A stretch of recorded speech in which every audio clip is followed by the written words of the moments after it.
కాశీ విశ్వనాథ స్తోత్రం. కంఠే యస్య లసత్కరాళగరళం గంగాజలం మస్తకే వామాంకే గిరిరాజరాజతనయ జాయా భవానే సతి నందిస్కందగణాధిరాజ సహిత శ్రీ విశ్వనాథ ప్రభుః కాశీ మందిర సంస్థితోఖిల గురుర్దేయాత్ సదా మంగళం. यो देवैरसुरैर्मुनीन्द्रतनयैर्गन्धर्वयक्षोरगैः नागैर्भूतलवासिभिर्द्विजवरैः संसेवितः सिद्धये या गङ्गोत्तरवाहिनी परिसरे तीर्थैरसङ्ख्यैर्वृता सा काशी त्रिपुरारी राजनगरी देयात् सदा मङ्गलम्. तीर्थानां प्रवरा मनोरथकरी संसारपारापरा नन्दा नन्दिगणेश्वरैरुपहिता देवैरशेषैस्तुता. तीर्थानां प्रवरा मनोरथकरी संसारपारापरा नन्दा नन्दिगणैश्वरैरुपहिता देवैरशेषैस्तुता. या शम्भोर्मणिकुण्डलैककणिका विष्णोस्तपोदीर्घिका सेयं श्रीमणिकर्णिका भगवती देयात् सदा मङ्गलम्. एषा धर्मपताकिनी तटरुहा सेवावसन्नाकिनी नश्यत्पातकिनी भगीरथ तपःसाफल्यदैव्याकिनी प्रेमारूढपताकिनी गिरिसुता साकेकरालोकिनी काश्यामुत्तरवाहिनी सुरनदी देयात् सदा मङ्गलम्. विघ्नावासनिरासकारणमः गण्डस्थलालङ्कृतः सिन्दूरारुणपुञ्जचन्द्रकिरण प्रच्छादिनागच्छविः श्रीविश्वेश्वरवल्लभो गिरिजया सानन्दमानन्दितः स्मेरास्यो मम डुण्ठिराज उदितो देयात् सदा मङ्गलम्.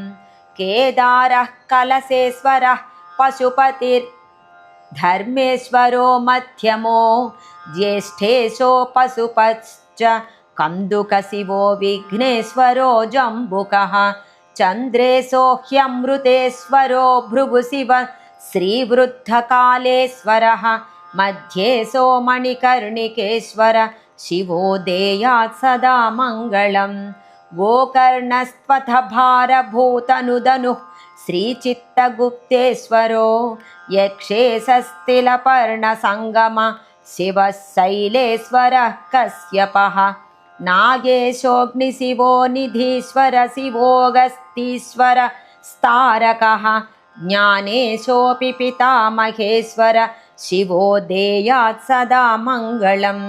ब्रह्माण्डं सकलं मनीषितरसै रत्नैः पयोभिर्हरं खेलैः पूरयते कुटुम्बनिलयान् शम्भोर्विलासप्रदा नानादिव्यलता विभूषितवपुः काशीपुराधीश्वरी श्रीविश्वेश्वरसुन्दरी भगवती देयात् सदा मङ्गलम्.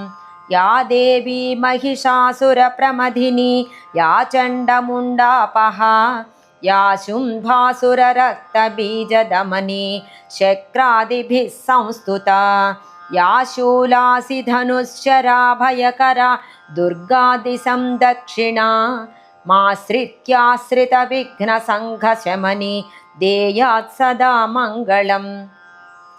आद्या श्रीर्विकटा ततस्तु विरजा श्रीमङ्गला पार्वती विख्याता कमला विशालनयना ज्येष्ठा विशिष्टानना कामाक्षी च हरिप्रिया भगवती श्रीघण्टघण्टादिका मौर्या षष्ठिसहस्रमातृसहिता देयात् सदा मङ्गलम्.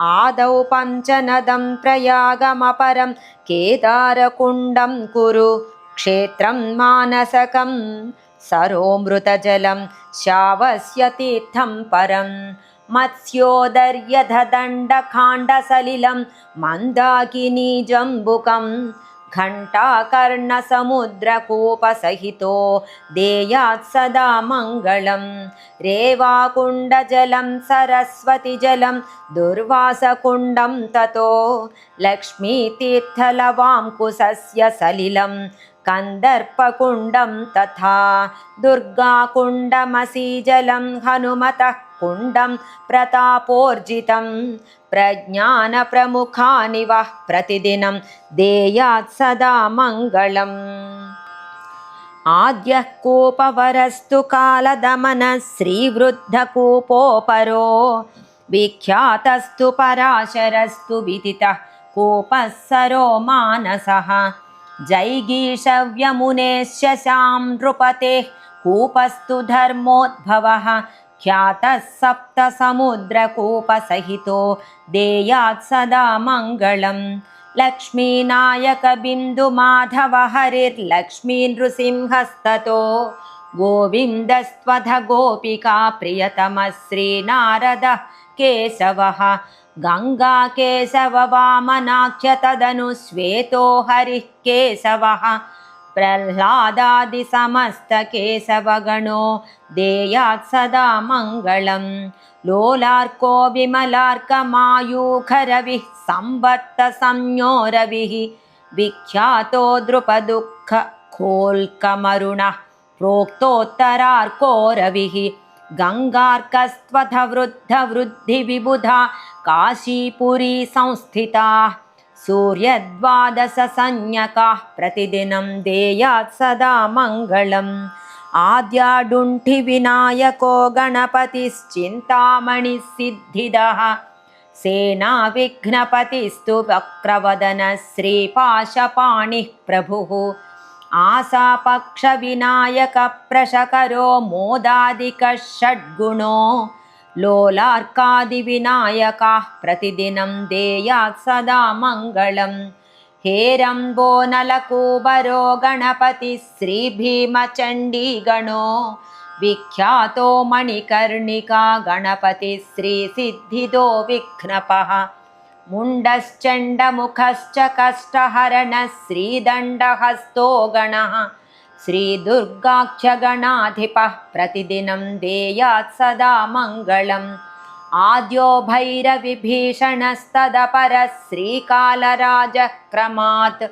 श्रीसंहारकभैरवस्त्वधरुरुश्चोन्मत्तको भैरवः क्रोधश्चण्डकपालभैरववरः श्रीभूतनाथादयो ह्यष्टौ भैरवमूर्तयः प्रतिदिनं देयात् सदा मङ्गलम् आधातोऽम्बिकया सह त्रिनयनः सार्धं गणैर्नन्दितां काशीमाशु विशन्हरः प्रथमतो वार्षध्वजेव स्थितः आयाता दशधेनवः सुकपिला दिव्यैः पयोभिर्हरं ख्यातं तद्वृषभध्वजेन कपिलं देयात् सदा मङ्गलम् आनन्दाख्यवनं हि चम्पकवनं श्रीनैमिषं खाण्डवं पुण्यं चैत्ररथं त्वशोकविपिनं रम्भावनं पावनं दुर्गारण्यमधोऽपि कैरववनं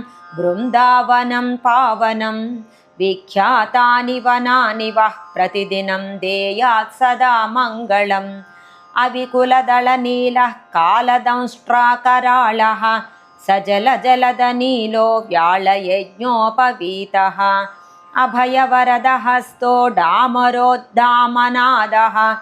सकलदुरितभक्षो मङ्गलं वो ददातु अर्धाङ्गे विकटा गिरीन्द्रतनया गौरी सती सुन्दरी सर्वाङ्गे विलसद्विभूतिधवलः कालो विशाले क्षणः वीरेशः सह नन्दिभृङ्गिसहितः श्रीविश्वनाथः प्रभुः काशीमन्दिरसंस्थितोऽखिल गुरुर्देयात् सदा मङ्गलम् यः प्रातः प्रयतः प्रसन्नमनसा